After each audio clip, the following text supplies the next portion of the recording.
जब मैं यूनिवर्सिटी में कदम रखी तो मेरा दिल अजीब सी घबराहट से धड़क रहा था। मेरे हाथ में सिर्फ एक पुराना बैग था जिसमें कुछ नोट्स, माँ की दी हुई दुआएं और सपने थे जो मेरे गांव की मिट्टी से निकले थे। बड़े शहर की बड़ी यूनिवर्सिटी, मैंने कभी सपने में भी नहीं सोचा था कि मैं यहाँ तक पहुँचूंगी। सब कुछ नया था, बिल्डिंग, चेहरे, आवाज़ें। मैं खुद को कहीं भी फिट नहीं देख रही थी।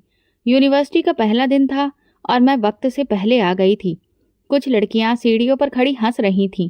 मैं खामोशी से उनके पास से गुजरी। मेरे कपड़े साधारण थे, हल्के से प्रेस किए हुए सलवार कमीज, पुराने से जूते और दुपट्टे का पल्लू बार बार गिर रहा था। मेरी चाल में आत्मविश्वास की जगह सावधानी दिख रही थी। जैसे ही मैं एक क्लास में दाखिल हुई, आंखों का एक झुंड मेरी तरफ मुड़ा। वे नजरें जिनमें हैरत कम और दिलचस्पी ज्यादा थी। मैंने नजर झुका ली और एक कोने में जमीन पर बैठ गई क्योंकि सारी कुर्सियां भर चुकी थीं। किसी ने भी अपनी सीट खाली करने की पेशकश नहीं की। मैंने सोचा कि शायद सब यही करते हैं, लेकिन मेरा भ्रम उस वक्त टूटा जब एक लड़की ने जोर से कहा, वो देखो, नौकरानी की बेटी यूनिवर्सिटी में आ गई है। नीचे बैठेगी या झाड़ू भी लाई है। एक जोरदार हंसी की झनकार गूंजी, जैसे क्लासरूम नहीं, कोई तमाशा हो। मेरी सांसें रुक गईं। मैंने सिर्फ सर झुकाया, कुछ नहीं कहा। मेरी आंखों में नमी थी, पर मैं जानती थी इस वक्त अगर रो दी तो ये मेरी हार होगी, और उन सब लड़कियों के लिए भी जो आज भी दरवाजे के बाहर सपना लिए खड़ी हैं। एक और लड़की ने जोर से कहा, सानिया, देखो इसका बैग, शायद नाले के पास रखा था। बदबू आ रही है। मुझे लगा जैसे जमीन मुझे निगल ले, लेकिन नहीं, वही जमीन थी जो मेरी बुनियाद थी, जिस पर मैं पलकर बड़ी हुई थी। मैं जानती थी कि मैं वहां किसी को खुश करने नहीं, बल्कि कुछ बनने के लिए आई हूँ। क्लास शुरू हुई तो एक लंबा चौड़ा प्रोफेसर क्लास में दाखिल हुआ। बिना किसी से कुछ कहे उसने लेक्चर देना शुरू कर दिया। मैं बहुत ध्यान से सुन रही थी, कोशिश कर रही थी कि हर शब्द अपने दिमाग में सुरक्षित कर लूं। मेरे पास नई किताबें नहीं थीं, बस एक साधारण कॉपी और पुराना पेन, लेकिन हिम्मत ताजा थी। दिल की गहराइयों में जलती वो आग जिसे नजरअंदाज नहीं किया जा सकता। लेक्चर खत्म होने के बाद सब अपने ग्रुप में गप्पे मारने लगे। मैं लाइब्रेरी की ओर बढ़ गई। लाइब्रेरी में दाखिल होते ही एक नौजवान लड़का किताबों को ठीक से रख रहा था। उसने मेरी तरफ देखा और मुस्कुराकर बोला, पहला दिन है, अगर कोई किताब चाहिए हो तो बता देना, मैं मदद कर दूंगा। मैंने बस सर हिलाया, ना कोई रुतबा झाड़ना और ना कोई एहसान दिखाना, बस एक साधारण सी बात। लेकिन उस बात में वो एहसास था जो आज तक मुझे किसी क्लासमेट से नहीं मिला। मैंने किताबें निकालकर कुछ नोट्स बनाए और वापस हॉस्टल के लिए निकल पड़ी। रास्ते में वही ग्रुप फिर मिला। एक लड़की बोली, अगली बार जल्दी आ जाना, वरना नीचे ही जगह मिलेगी। वैसे तुम्हारे जैसे लोगों की असली जगह नीचे ही होती है। मैंने इस बार भी कोई जवाब नहीं दिया, बस दिल में एक बात उतर गई, अब मैं जमीन पर बैठूंगी, लेकिन एक दिन यही लोग मेरी ऊंचाइयों को मानने पर मजबूर होंगे। उस रात मैंने माँ को फोन करके सिर्फ इतना कहा, माँ, यहाँ सब मुझे नीचा दिखाते हैं। माँ की आवाज आई, बेटी, नीचे देखने वालों को भगवान एक दिन ऊपर उठा देता है, सब्र करो। मैंने उस रात खुद से वादा किया, जो भी हो, किसी को ये एहसास नहीं होने दूंगी कि मैं टूट रही हूँ। यूनिवर्सिटी का पहला दिन गुजर चुका था, लेकिन उसका असर मेरे कदमों से चिपक कर रह गया था। अगले दिन मैं समय पर पहुंची और इस बार भी सबसे पीछे जमीन पर बैठने के लिए जगह ढूंढी। किसी को कोई फर्क नहीं पड़ा। मुझे जल्दी ही अंदाजा हो गया था कि यहाँ अपने सिवा मेरा कोई नहीं है। क्लास के नोट्स अक्सर ग्रुप में बांटे जाते, लेकिन मुझे कभी शामिल नहीं किया गया। अक्सर लेक्चर के बाद प्रोफेसर बेहतरीन किताबों के नाम बताते, लेकिन जिनके पास मोबाइल फ़ोन थे, पीडीएफ या नए एडिशन की तस्वीरें होती, वही आगे बढ़ पाते। मेरे लिए लाइब्रेरी ही एकमात्र सहारा थी, वो भी समय सीमा के साथ। एक दिन मैंने एक क्लासमेट से पूछा, अगर तुम्हारे पास पिछले सेमेस्टर के नोट्स हों तो क्या तुम मुझे दे सकती हो? उसने बिना मेरी तरफ देखे कहा, मुझे याद नहीं कहाँ रखे हैं। वैसे भी तुम्हें तो सब रट लेना है ना, नोट्स की क्या ज़रूरत है? उस जवाब ने मेरे अंदर कुछ ठंडा कर दिया, जैसे कोई दरवाज़ा था जो पूरी आवाज़ के साथ बंद हो गया। मैं चुपचाप पलटी और खुद से कहा, ठीक है, अब खुद ही सब कुछ करना होगा। हर रोज की तरह मैं सबसे पहले क्लास में आती और सबसे आखिरी में जाती। लाइब्रेरी मेरी पनाहगाह बन चुकी थी। कुछ किताबें इतनी पुरानी थीं कि उनके पन्ने हाथ लगाते ही झड़ने लगते, लेकिन मैं पुरानी किताबों से नई दुनिया तलाशने की कोशिश करती। जो भी टॉपिक समझ में नहीं आता, उस पर घंटों बैठकर सोच विचार करती। एक दिन मैं मैथ के एक मुश्किल सवाल में उलझी हुई थी, जब एक आवाज़ आई, अगर तुम चाहो तो मैं समझा सकता हूँ। मैंने चौंक कर देखा तो वही लड़का जो पिछले हफ्ते लाइब्रेरी में किताबें ठीक कर रहा था, सामने खड़ा था।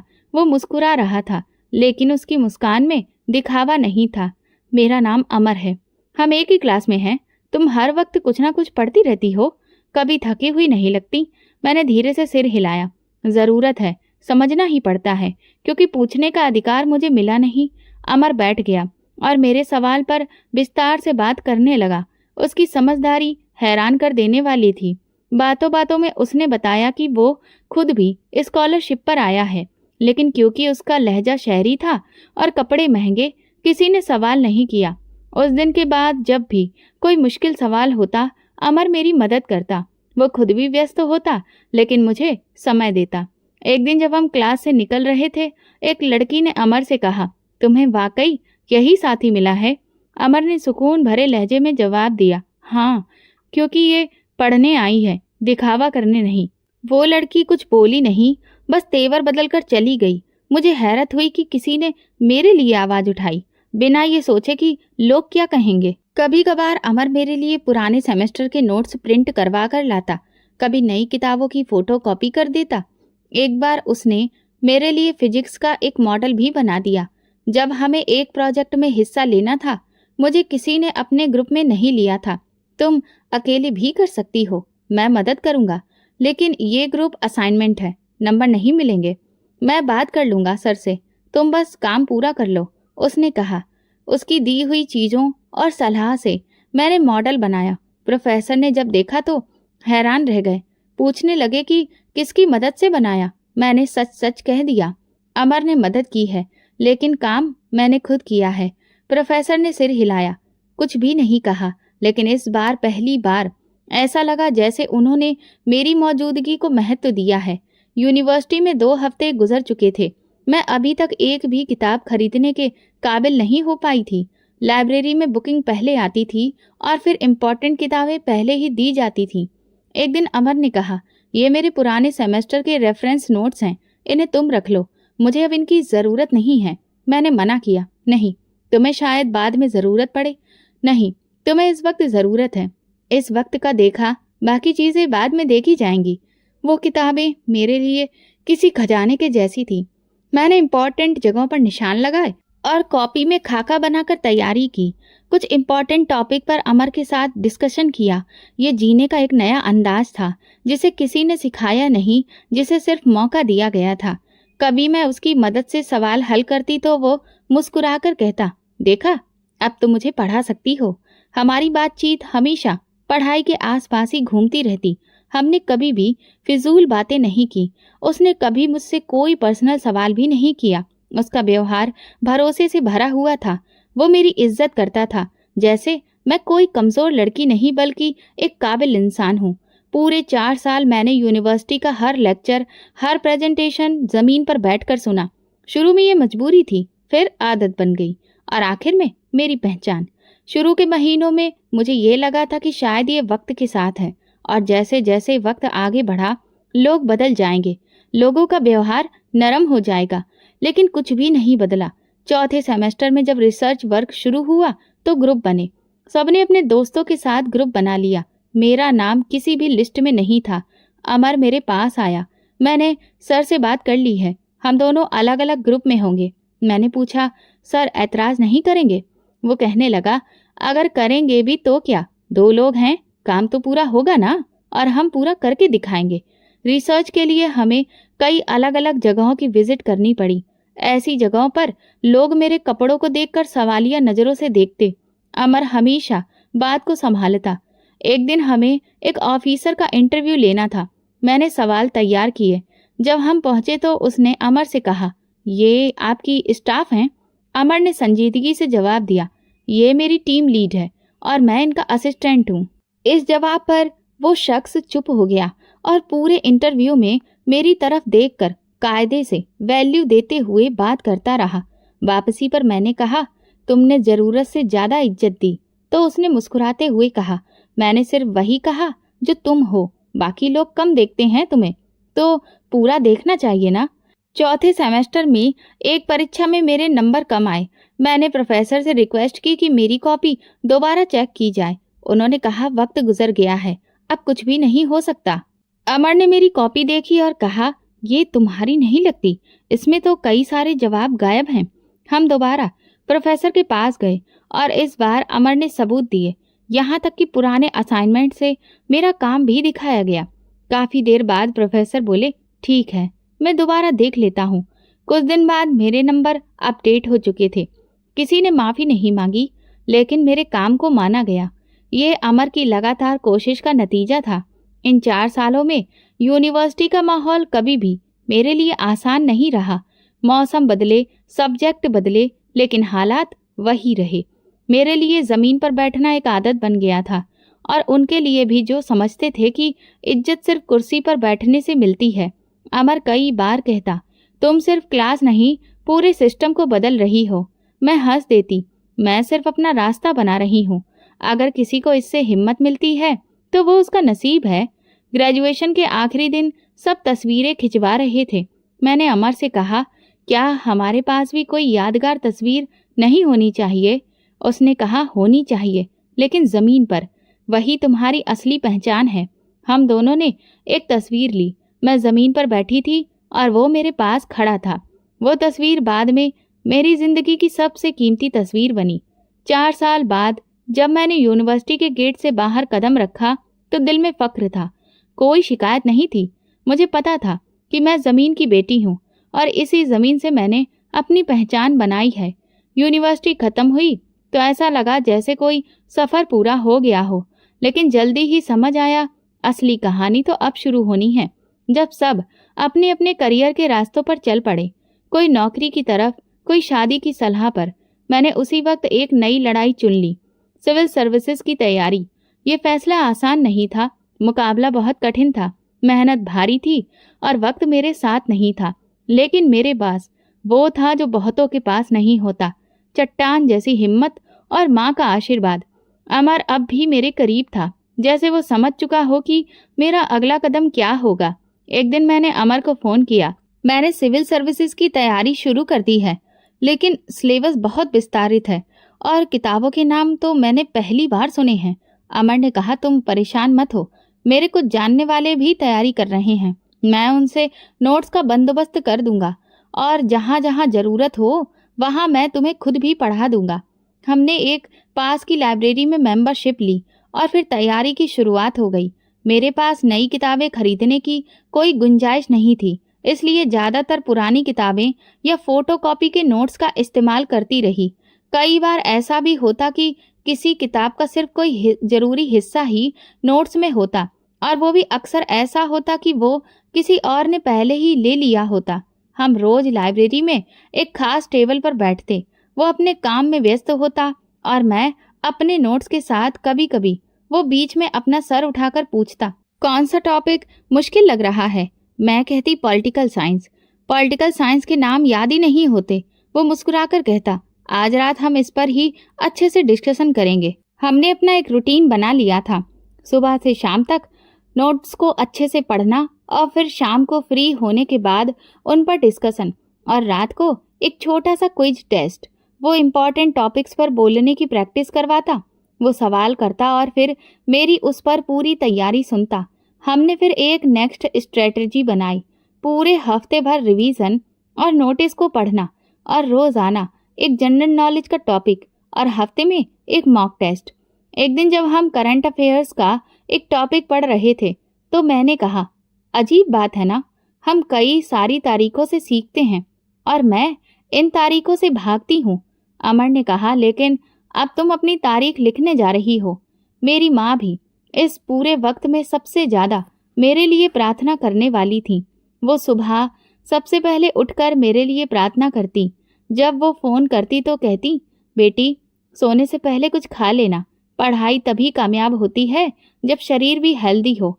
हमेशा की तरह मैंने एक छोटे से ऑनलाइन ग्रुप के लिए भी पढ़ाना जारी रखा ताकि कुछ खर्चा चलता रहे।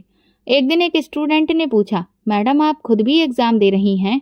मैंने कहा हाँ, और अगर तुम लोग पढ़ोगे तो मैं भी कामयाब हो जाऊंगी। उसी दिन मुझे एहसास हुआ कि मैं सिर्फ अपने लिए नहीं बल्कि उन सबके लिए पढ़ रही हूँ जो मेरे साए में खुद को बढ़ते हुए देखना चाहते हैं। तैयारी के आखिरी महीने में जब काफ़ी सारे टॉपिक्स कंप्लीट हो चुके थे तो हमने एक प्लान बनाया। हर दिन एक टॉपिक पर डिस्कशन और हर हफ्ते एक पूरा मॉक टेस्ट। एग्ज़ाम के दिन पास आ रहे थे और दबाव भी बढ़ता जा रहा था, मगर मेरे अंदर एक ठहराव था। मैंने खुद से कहा, तुमने अपना सब कुछ दे दिया है, अब जो भी होगा उस पर राजी रहना सीखो। एग्ज़ाम के दिन भले ही मैंने यूनिफॉर्म नहीं पहन रखा था, लेकिन अंदर से वही जज्बा और आत्मविश्वास को पहनकर बैठी थी। मैंने पर्चे खोले, गहरी सांस ली और कलम उठा लिया। अमर मेरे हॉल के बाहर इंतजार कर रहा था, जैसे कि वो ये जानता हो कि मेरी खामोश लड़ाई जीत में बदलेगी। एग्जाम के बाद तकरीबन 2 महीने गुजर चुके थे। इंतजार करीब था और हर गुजरते दिन के साथ दिमाग पर बोझ बढ़ता जा रहा था, लेकिन फिर भी खुद को व्यस्त रखने के लिए कुछ चीजें तय कर ली थीं। सुबह को एक्सरसाइज करना, दोपहर को पढ़ाना, शाम को लाइब्रेरी का वक्त और रात को माँ के साथ कुछ साधारण बातचीत। लेकिन अंदर ही अंदर एक हलचल थी जो किसी भी पल सुकून नहीं लेने देती थी। फिर एक सुबह मैं लाइब्रेरी से वापसी के रास्ते पर थी जब फोन पर एक मैसेज आया, रिजल्ट जारी हो चुके हैं, वेबसाइट देखो। ये अमर का मैसेज था। मेरे तुरंत ही हाथ कांप गए। मैं पास के कैफे में जाकर बैठी, फोन का ब्राउजर खोला और रोल नंबर डाला, और जैसे ही रिजल्ट सामने आया मेरी सांसें रुक गईं। Pallavi Kumari, merit position first, allocated group, Indian administrative services. मेरे आसपास का जैसे सब कुछ रुक गया। मैं समझ ना पाई कि ये ख्वाब है या फिर हकीकत। मेरी आंखों में उस वक्त नमी थी, लेकिन वो खुशी की थी। ये खुशी उन प्रार्थनाओं का जवाब थी जो मेरी माँ बरसों से भगवान से मांगती आई थी। मैंने तुरंत ही माँ को फोन किया, माँ पहला नंबर आया है, मैं कामयाब हो गई। माँ की आवाज़ भर आई, मैंने कहा था ना, मेरी प्रार्थनाएं खाली नहीं जाएंगी। दोपहर के वक्त अमर मिला। वो मुस्कुराया और बोला, मैं जानता था कि तुम वही करोगी जो सबको लगता है कि नामुमकिन है। मैंने पूछा, तुम्हें कैसे यकीन था? क्योंकि तुमने सिर्फ सपने नहीं देखे थे, उन पर मेहनत भी की थी। हम दोनों सड़क के किनारे बैठे थे। आसपास चहल पहल थी, लेकिन मेरे दिल में सुकून था। मैंने उससे कहा, आज अगर पापा जिंदा होते तो वो बहुत खुश होते। अमर बोला, तुमने उनका नाम भी जिंदा रखा है और अपनी माँ का सिर भी ऊंचा किया है। इस शाम मुझे माँ ने बताया कि आज अमर की माँ शाम को रिश्ते की बात करने के लिए आई थी। अचानक मैं खामोश हो गई। रिश्ता?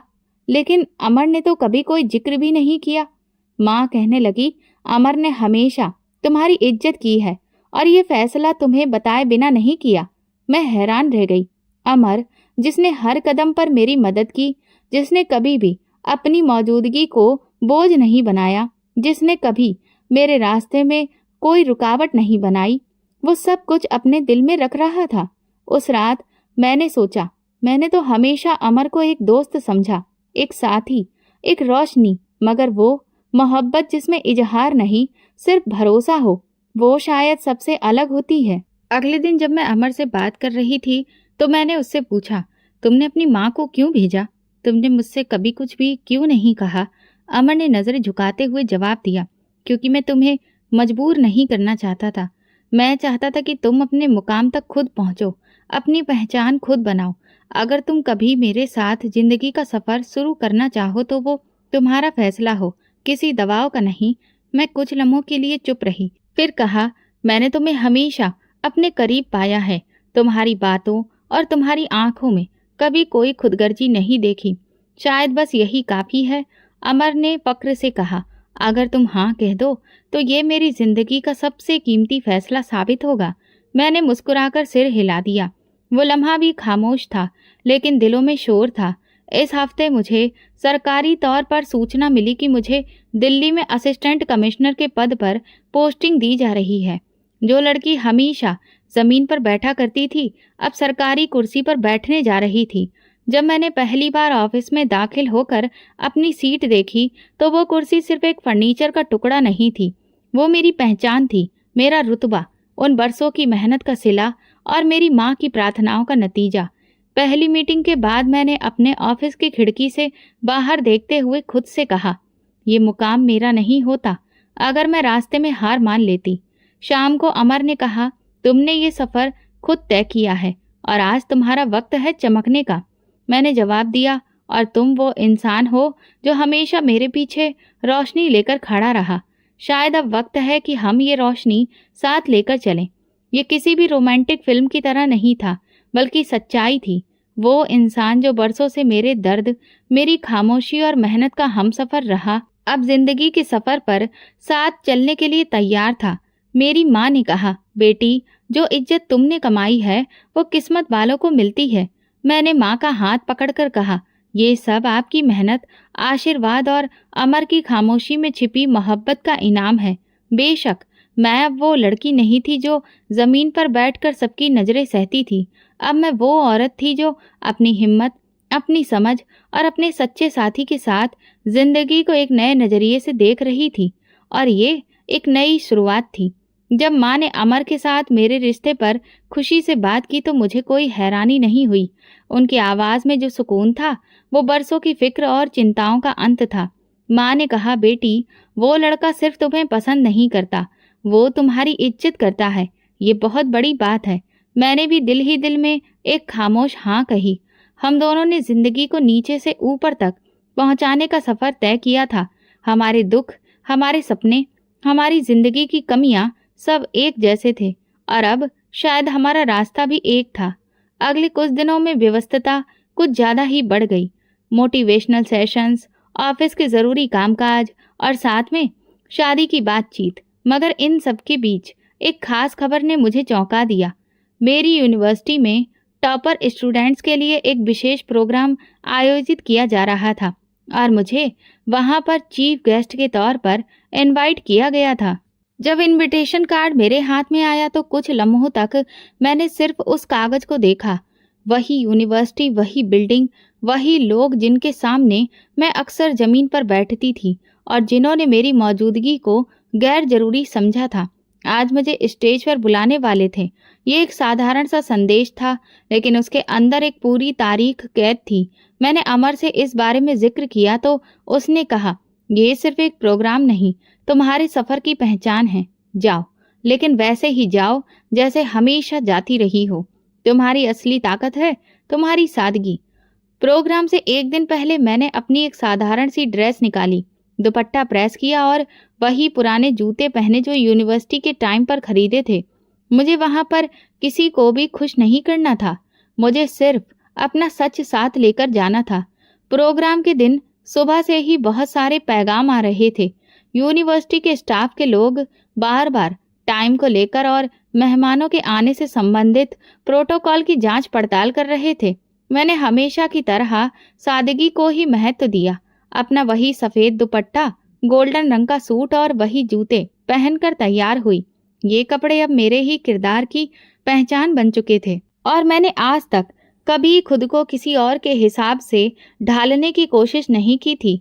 यूनिवर्सिटी के गेट पर पहुंचते ही मैंने वही पुराना सिक्योरिटी गार्ड देखा जिसके सामने मैं अक्सर यूनिवर्सिटी कार्ड दिखाने के लिए खड़ी रहती थी। आज पहचान के लिए मुझे कुछ कहना ही नहीं पड़ा। स्टाफ का एक आदमी मुझे देखते ही तुरंत उठा, मैडम वेलकम, आपको अंदर ले जाने का इंतजाम किया गया है। मैंने उसे थैंक यू कहा और अंदर कदम रखा। वैसा ही लॉन, वैसी ही दीवारें, वही रास्ता, जैसे वक्त एक लम्हे के लिए पीछे चल पड़ा था। कुछ लोग मुझे रास्ते में देखकर सैल्यूट कर रहे थे, कुछ मुझे विश कर रहे थे और कुछ आंखों के किनारों से देख रहे थे, जैसे अभी भी यकीन करना मुश्किल हो कि ये वही पल्लवी है जिसे अब स्टेज पर बुलाया जा रहा है। ऑडिटोरियम में दाखिल होते ही मेरी नज़र सबसे पहली कतार में बैठे कुछ जाने पहचाने चेहरों पर पड़ी। उनमें कुछ प्रोफेसर्स थे जिनकी क्लासेस में मैं हमेशा आखिरी सीट या फिर फर्श पर बैठती थी। कुछ ने मुझे देखा और कुछ ने मुझे नज़रअंदाज किया, लेकिन मेरे कदम मजबूत थे। मैं चल रही थी जैसे हमेशा चलती रही। प्रोग्राम अभी शुरू नहीं हुआ था, मैं अपनी सीट की तरफ बढ़ ही रही थी कि अचानक एक जानी पहचानी आवाज कानों से टकराई। अच्छा, तुम वही हो जो हमेशा जमीन पर बैठी रहती थी? यहाँ भी कुर्सियां कम हैं, नीचे बैठ जाओ। ये कमेंट एक पुराने प्रोफेसर की तरफ से आया था, जिन्हें मैंने हमेशा खामोश तमाशाई के तौर पर ही जाना था। हॉल में एक पल के लिए खामोशी छा गई। वो हंसी जो एक कमेंट के साथ आती है कहीं गुम हो चुकी थी। सबकी नजरें मुझ पर थीं। वो लम्हा नाजुक जरूर था, लेकिन मैंने अपनी आवाज में कोई तेजी नहीं आने दी। मैंने मुस्कुराकर नरमी से कहा, सर, मैं आज भी जमीन पर बैठ सकती हूँ, क्योंकि मेरी बुनियाद ऐसी जमीन से है। लेकिन आप बताइए, क्या आप मेरी इजाजत के बगैर आज इस कुर्सी पर बैठ सकते हैं? जब मैंने माइक पर यह बात कही, मैं आज भी जमीन पर बैठ सकती हूँ, क्योंकि मेरी बुनियाद इस जमीन से है। लेकिन आप मेरी इजाजत के बिना इस कुर्सी पर नहीं बैठ सकते। तो हॉल में खामोशी पसर गई थी। एक ऐसी खामोशी जिसमें सिर्फ सोचने की आवाज थी। किसी की हंसी नहीं थी, किसी ने मजाक नहीं बनाया, और सबकी नजरें बस मेरी तरफ जमी रही। प्रोफेसर का चेहरा पहले हैरत में था, पर जैसे अंदर ही अंदर कुछ ढूंढ रहे हो, कुछ पुराना जो याद आ रहा हो। उनकी आंखें बिल्कुल झपकना भूल चुकी थीं। शायद उन्हें अपनी बात के वजन का अंदाजा ही नहीं था, और शायद उन्हें ये ख्वाबों ख्यालों में भी एहसास नहीं था कि जवाब इतना सीधा और मजबूत होगा। मैं उस लम्हे में नहीं रुकी, उस तेजी के साथ आगे बढ़ी और अपनी सीट संभाली। बाकी मेहमानों के बीच बैठकर मेरे लिए ये सिर्फ एक कुर्सी नहीं थी, ये मेरे सफर की मोहर थी। प्रोग्राम का माहौल पूरी तरह से बदल चुका था। मेजबान ने अपने अंदाज में मेरी कामयाबी की सराहना की, पर असली बात तो पहले ही हो चुकी थी। जब मुझे स्टेज पर बोलने के लिए बुलाया गया, तो मैंने वो बातें कही जो बरसों से मेरे दिल में दबी हुई थी, लेकिन कभी किसी से कही नहीं थी। एजुकेशन सिर्फ एक डिग्री का नाम नहीं है, ये वो सच है जो हमें दूसरों को इंसान समझना सिखाती है। अगर क्लास में किसी स्टूडेंट के कपड़े उसके अधिकार को कम कर दें, तो फिर वो शिक्षा का मंदिर नहीं, बल्कि सिर्फ एक बिल्डिंग बनकर रह जाता है। मैंने हॉल में मौजूद हर एक चेहरे की तरफ देखा, हर एक आंख को। मैं वही लड़की हूँ जो जमीन पर बैठी रही, लेकिन इस जमीन से जुड़ने का मतलब था कि मैं अपनी जड़ें गहरी कर रही हूँ, और जब जड़ें गहरी हो जाती हैं तो पेड़ बहुत ऊंचाई तक पहुँचते हैं। जैसे ही मेरी बात पूरी हुई, तालियां बजने लगीं, लेकिन उन तालियों में जोश कम और सोच ज्यादा थी। कई चेहरे ऐसे भी थे जो आज पहली बार किसी सच को सुन रहे थे, और कई ऐसे भी जिन्होंने ये सच पहले से देखा था लेकिन माना नहीं था। जब मैं स्टेज से नीचे उतरी तो कुछ लोग मेरे पास आए। उनमें से एक ने कहा, पल्लवी जी, आपने जो कहा वो बिल्कुल सच है।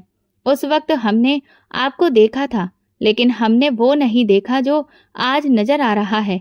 मैंने नरम लहजे में कहा, सर, वक्त सब कुछ बदल देता है, नजरें भी। एक और टीचर ने कहा, जो उस वक्त मुझे जमीन पर बैठे देखकर खामोशी से गुजर जाया करते थे। आपकी हर बात ने हमें आईना दिखा दिया है। शायद अब वक्त है कि हम भी अपने व्यवहार को परखें और उसे बदलें। प्रोग्राम के बाद यूनिवर्सिटी के नए मैनेजमेंट ने मुझे ऑफर दिया। हम चाहते हैं कि आप हमारे नए मेंबरशिप प्रोग्राम का हिस्सा बने। आप जैसी शख्सियत हमारे लिए गर्व की बात है। मैंने जवाब दिया, ठीक है, मैं ज़रूर बनूंगी, लेकिन तब जब ये नियम बनाया जाए कि अगली कोई भी पल्लवी जमीन पर ना बैठे, बल्कि उसकी काबिलियत उसे खुद जगह दिलाए। जब मेरी बात पूरी हुई तो वाइस चांसलर ने स्टेज पर कदम रखा। मुझे एहसास हुआ कि अब कुछ खास होने वाला है। वो आमतौर पर बस फॉर्मल अंदाज में ही बोलते थे, लेकिन इस बार उनके लहजे में एक अलग ही संजीदगी थी।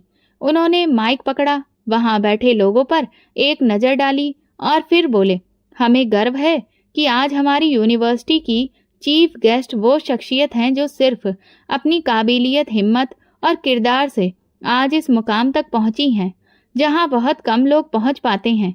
हम उनका स्वागत करते हैं, असिस्टेंट कमिश्नर पल्लवी कुमारी का। पूरा हॉल पहले शांत रहा, फिर जैसे किसी ने बारिश की तरह तालियां बरसाईं। हर तरफ गूंज फैल गई। पहले जिन चेहरों पर हैरत, खामोशी और तंज छिपा होता था, अब उनमें भरोसा झलक रहा था। मैं पूरे विश्वास के साथ उठी, धीरे धीरे स्टेज की तरफ बढ़ी। मेरे कदम किसी तंज या फक्र के लिए नहीं, बल्कि उन हजारों कदमों की पहचान बन चुके थे जो पढ़ाई के मैदान में झुककर और झिझक कर चलते हैं। माइक के सामने खड़ी हुई तो कई नजरें मुझे देख रही थीं। मैंने एक गहरी सांस ली और वो कहा जो बरसों से दिल में था। मैं इस बिल्डिंग में सिर्फ एक पढ़ने वाली बनकर नहीं आई थी। मैं एक सपना, एक सवाल और एक चैलेंज बनकर आई थी। मुझे यहाँ एडमिशन तो मिला, लेकिन जगह नहीं। मुझे एडमिशन दे दिया गया, लेकिन शामिल नहीं किया गया। मैंने सामने बैठे प्रोफेसर, मैनेजमेंट और स्टाफ को देखा। पढ़ाई का मतलब सिर्फ किताबें नहीं होती। पढ़ाई का मतलब है सोच। और अगर सोच ये है कि किसी स्टूडेंट का हुलिया, उसका लहजा या उसके कपड़े उसकी काबिलियत से भी बड़े बन जाएं, तो फिर हम शिक्षा का संस्थान नहीं बल्कि दीवारें खड़ी कर रहे हैं। कुछ चेहरों पर झिझक जाहिर थी, जैसे कोई सच सामने आकर रास्ता रोक रहा हो। इस हॉल में बैठे कई स्टूडेंट्स आज भी वही सब कुछ सह रहे होंगे जो मैंने सहा। उन्हें शायद कुर्सी ना मिली हो, मौका ना मिला हो या हिम्मत तोड़ने वाली बातें रोज सुनाई देती हों, लेकिन मैं कहना चाहती हूँ, तुम्हारे सपने किसी जुबान, कपड़े या नाम से कम नहीं होते। मैंने हाथ से इशारा किया। इस कुर्सी पर बैठना मेरी मंजिल नहीं थी, ये मेरे हक का एक हिस्सा है। मेरा असली मुकाम वो है जहां मैं किसी और के लिए जरिया बन सकूं। कुछ स्टूडेंट्स की आंखों में चमक सी आ गई, जैसे कुछ देर पहले उनके दिल के किसी सवाल को किसी ने आवाज दे दी हो। मैं जब पहली बार जमीन पर बैठकर क्लास सुनी थी तो सोचा था कि एक दिन जमीन से उठकर खड़ा होना है, मगर अब जब इस मुकाम पर हूं तो जानती हूं कि मेरी असली ताकत वही जमीन है, वही सब्र, वही हिम्मत, वही खुददारी। स्टेज पर खामोशी थी, लेकिन वो खामोशी बेमानी नहीं थी, वो लोगों के दिलों में उतरती जा रही थी। मुझे अफसोस है कई बार इस तरह के व्यवहार पर किसी भी प्रोफेसर ने आवाज नहीं उठाई। खामोशी अक्सर जालिम लोगों की मददगार बन जाती है। शिक्षा का संस्थान वो होना चाहिए जहां स्टूडेंट को ना सिर्फ नॉलेज दी जाए बल्कि उसे बराबरी का दर्जा भी दिया जाए। सामने बैठे वाइस चांसलर हल्के से सिर हिला रहे थे, जैसे हामी भर रहे हो कि सच्चाई कड़वी जरूर होती है, लेकिन जरूरी भी। इंसान के स्टेटस का फर्क सिर्फ दिलों का नहीं होता, बल्कि सच का भी फर्क होता है। जब हम बच्चों को ये सिखाते हैं कि वे खुद से नीचे लोगों से अलग हैं, तो वे बड़े होकर ताकत को हथियार बनाते हैं, इंसाफ को नहीं। मैं माइक से कुछ कदम पीछे हटकर बोली, आज मैं यहाँ हूँ, लेकिन मेरा असली मकसद यहाँ खड़े होकर सिर्फ भाषण देना नहीं है। मेरा असली मकसद ये है कि कोई और पल्लवी किसी भी संस्थान में इस तरह से शर्मिंदा ना हो, वो कभी भी किसी के तंज का निशाना ना बने, किसी का भी अधिकार जमीन पर ना रखा जाए। मेरी बात खत्म होने के बाद स्टेज पर एक बार फिर से सन्नाटा छा गया, मगर उसके पीछे की आवाज अभी भी हॉल के हर एक कोने में दर्ज हो रही थी, जैसे शब्द दीवारों पर छप चुके हों। मैं अपनी सीट पर वापस आकर बैठी तो महसूस किया कि कई नजरें अब झुकी हुई थीं। वो चेहरे जो पहले बहुत ही आत्मविश्वास से भरे हुए थे, अब अंदर से खामोश और सच में खोए हुए नजर आ रहे थे। प्रोग्राम के बाद जब मेहमानों के लिए चाय का बंदोबस्त हुआ तो मैं भी वहां पहुंची। कुछ लोग बस फॉर्मेलिटी से मिल रहे थे, कुछ खामोशी से खड़े थे। एक लम्हे को महसूस हुआ जैसे सब कुछ कहना चाहते हैं, लेकिन शब्द साथ नहीं दे रहे। पहली बार एक ऐसे प्रोफेसर मेरे पास आए जिन्होंने कभी मुझे नजर भरकर भी नहीं देखा था। उन्होंने धीरे से कहा, पल्लवी, अगर वक्त पीछे ले जा सकता तो मैं बहुत कुछ बदल देता, शायद तुम्हारे लिए कोई कुर्सी निकाल देता। मैंने नरम लहजे में जवाब दिया, वक्त शायद पीछे ना जाए, लेकिन सोच आगे जा सकती है। किसी और के लिए अब वो कुर्सी खाली रखी जा सकती है। दूसरी तरफ से एक सीनियर प्रोफेसर जो अब एक निजी कंपनी में ऊंचे ओहदे पर थे, मेरे पास आए। याद है, एक बार तुम लाइब्रेरी में जगह मांग रही थी और हमने इनकार कर दिया था। आज सोचता हूँ हमने तुमसे नहीं, अपनी ज़मीर से इनकार किया था। मैंने कहा, मैं उस वक्त जगह ढूंढ रही थी, आज खुद जगह बनाई है। माफ़ी की ज़रूरत अब नहीं है, बस सीखने की है। उस दिन प्रोग्राम में बहुत लोग मेरे पास आए और उनका लहजा भी बदला हुआ था, जैसे वो अंदर से हिल चुके हों, मगर मेरे अंदर अब कोई खालीपन नहीं था, कोई कमी महसूस नहीं हो रही थी। मैंने अपनी पहचान लोगों के व्यवहार से नहीं, अपनी मेहनत से बनाई थी। एक क्लासमेट ने मुझसे कहा, हम में से किसी को भी नहीं लगता था कि तुम इस मुकाम तक पहुंच जाओगी। तुम्हें नीचे देखना आसान था क्योंकि हम खुद ऊपर नहीं जा सके। मैंने उसकी बात पूरी होने दी, फिर कहा, मैंने कभी ऊपर जाने का सपना नहीं देखा, मैंने सिर्फ गिरने से इनकार किया था। इसी दौरान यूनिवर्सिटी की एक नई स्टूडेंट मेरे पास आई। उसकी आंखों में कुछ सवाल छुपे हुए थे। मैडम, आपसे मिलकर लगा जैसे हम जैसे लोगों के लिए भी कोई रास्ता है। मैंने उसके कंधे पर हाथ रखा और कहा, रास्ता हमेशा होता है, बस अक्सर लोग उस पर चिराग नहीं जलाते। अगर तुम जलाओगी तो तुम्हारे पीछे चलने वाले कम नहीं होंगे। वो लम्हे कीमती थे, लेकिन उनमें जज्बातों का शोर नहीं था, हर बात में वजन था। कई लोग जिन्होंने कभी मेरा मजाक बनाया था अब नजर नहीं मिला पा रहे थे। एक प्रोफेसर जिसने कभी मेरी परफॉर्मेंस को भी महत्व नहीं दिया था, वो आकर बोले, तुमने आज जो कहा उससे ज्यादा मजबूत सबक हमने शायद खुद भी कभी नहीं सीखा था। मैंने मुस्कुराकर जवाब दिया, काश ये सबक मेरे बोलने से पहले आप खुद से सीख लेते। इन बातों में कोई बदले की इच्छा नहीं थी, बल्कि बस ये जानती थी कि अब मैं खुद को मनवा चुकी हूँ और ये पहचान किसी भी माफी की मोहताज नहीं थी। उसी वक्त जिन्होंने मेरी खामोशी को मेरी कमजोरी समझा था, आज मेरी आवाज की गहराई सुन रहे थे। एक पुरानी याद अचानक मेरे मन में लौट आई। वो क्लास का दिन, पहले तंज और वो फर्श जिस पर मैंने अपनी पढ़ाई की बुनियाद रखी थी। अगर उस दिन मैं जवाब देती तो शायद ये सफर वो न होता जो आज बन गया। मैं हर जख्म को सिखाने में बदल चुकी थी, हर खामोशी को खुद पर यकीन में। अमर ने बाद में फोन पर पूछा, कैसा लगा सबके सामने वो बात कह देना जो बरसों से दिल में थी।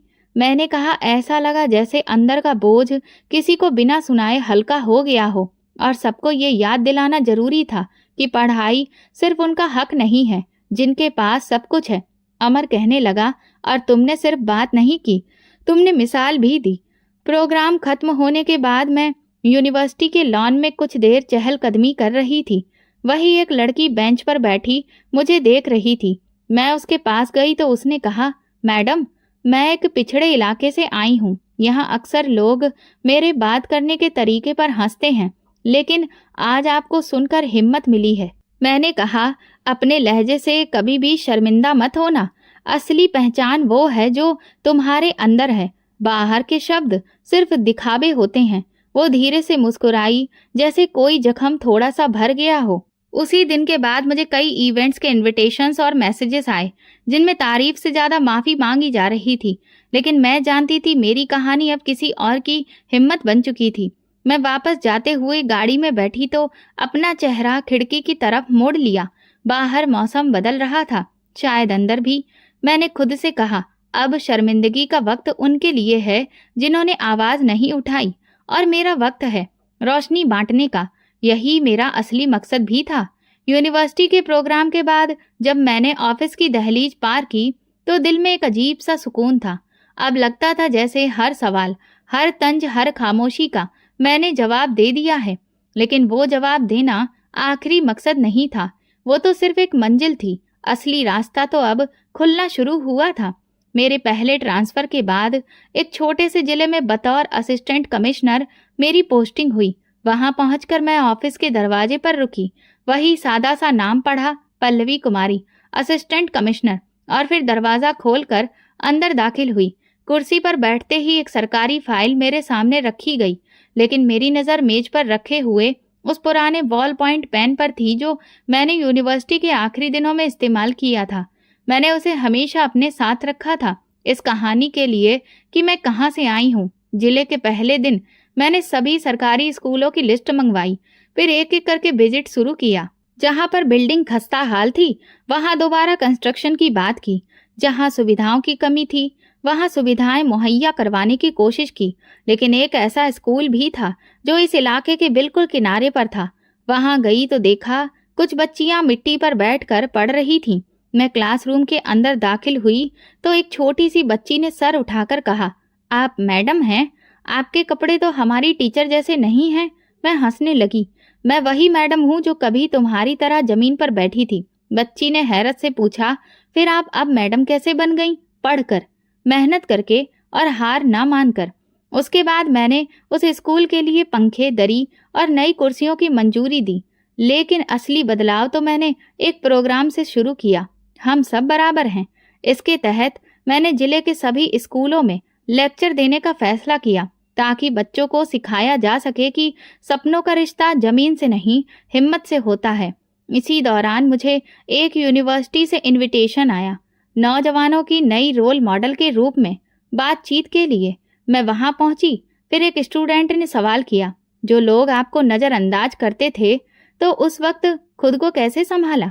मैंने जवाब दिया, मैं खुद को नहीं, अपनी माँ के आशीर्वाद को संभालती थी। वही दुआ मुझे कभी टूटने नहीं देती थी। उस प्रोग्राम के बाद बहुत से स्टूडेंट्स ने मुझसे बात की, कुछ ने मदद मांगी और कई ने बताया कि वो पहली बार किसी सरकारी अफसर को इतना करीब महसूस कर रहे हैं। मैंने उन सबसे एक ही बात कही, मेरी कामयाबी सिर्फ मेरी नहीं, उन सब की है जो मेरे जैसे थे या मेरे बाद आएंगे। अमर अब मेरी सोच का हम सफर था। उसने अपनी एक छोटी सी सोशल एंटरप्राइजेस बनाई थी, जो बच्चों के लिए शिक्षा के मुफ्त सेशन करवाता था। हम दोनों ने मिलकर कई एजुकेशन कैंपस की शुरुआत की। मैं नीति निर्माण के तहत पर काम करती और वो फील्ड में। एक शाम जब मैं ऑफिस से वापस आ रही थी तो रास्ते में गांव के चौराहे पर कुछ नौजवानों को बैठे देखा। उनमें से एक ने मुझे देखकर कहा, मैडम आप टीवी पर भी आई थी ना? मैंने मुस्कुराते हुए कहा, हाँ, लेकिन वो तो सिर्फ कैमरा था, असली काम तो यहाँ होता है। दूसरा बोला, हमने सुना था कि बड़े लोग करीब नहीं आते, लेकिन आप तो रोज यहाँ आती हैं। मैंने जवाब दिया, बड़े वो नहीं होते जो दूर खड़े हों, बड़े वो होते हैं जो तुम्हें तुम्हारी कीमत समझाएं। उन नौजवानों में से एक जो कभी स्कूल के बाहर काम करता था, अब हमारे स्कॉलरशिप प्रोग्राम का हिस्सा था। उसने बाद में एक ईमेल में लिखा, मैडम आपकी वजह से मैं किताबों को बोझ नहीं, ताकत समझना शुरू कर दिया है। ये वही पल थे जिनके लिए मैंने बरसों जमीन पर बैठकर क्लासेस की थी, दिन रात जाकर पढ़ाई की थी और हर तंज, हर चुप्पी को सहा था। मेरी माँ अभी भी भगवान से रोज मेरे लिए प्रार्थना करती थी। वो अक्सर कहती, बेटी अब तुम दूसरों के लिए दुआ बन चुकी हो। और मैं सोचती हूँ शायद इसी का नाम रोशनी है, जो खुद जले ताकि दूसरों का रास्ता रोशन कर सके। आखिरी दिनों में जब एक एजुकेशन कॉन्फ्रेंस में मुझे best role model for education का खिताब दिया गया तो मैंने माइक पर सिर्फ एक बात कही, मैं वो रोशनी नहीं बनना चाहती, मैं वो आग बनना चाहती हूँ जो कभी बुझाई न जाए। जब प्रोग्राम खत्म हुआ तो एक छोटा सा बच्चा पास आकर बोला, मैडम क्या मैं भी एक दिन आपकी तरह बन सकता हूँ? मैंने उसका हाथ पकड़कर कहा, तुम मुझसे भी आगे जा सकते हो अगर तुम खुद को कभी कम ना समझो। वो पल मेरे लिए एक सफर की शुरुआत थी। मैं जान चुकी थी कि मेरा असली मुकाम सिर्फ वो कुर्सी या पद नहीं है। मेरा असली मुकाम उन दिलों में है जहां उम्मीदें जगह बना रही हैं। मेरी जिंदगी का एक पन्ना पूरा हो चुका था, लेकिन कहानी अभी बाकी थी और जब तक ये आग जलती रहेगी, रास्ते रोशन होते रहेंगे। मैं आसमान की तरफ देखने लगी। हल्की सी हवा चल रही थी। मैं मुस्कुराई, साधारण तरीके से लेकिन पूरे विश्वास के साथ, क्योंकि ये अंत नहीं था बल्कि एक नई शुरुआत थी। तो दोस्तों, अगर आपको हमारी कहानी पसंद आई हो तो कमेंट करके ज़रूर बताएं। वीडियो को लाइक करें और ज़्यादा से ज़्यादा शेयर करें। अगर आप चैनल पर नए हैं तो सब्सक्राइब जरूर करें और नोटिफिकेशन बेल को दबाएं ताकि अगली अपडेट सबसे पहले आपको मिले। धन्यवाद।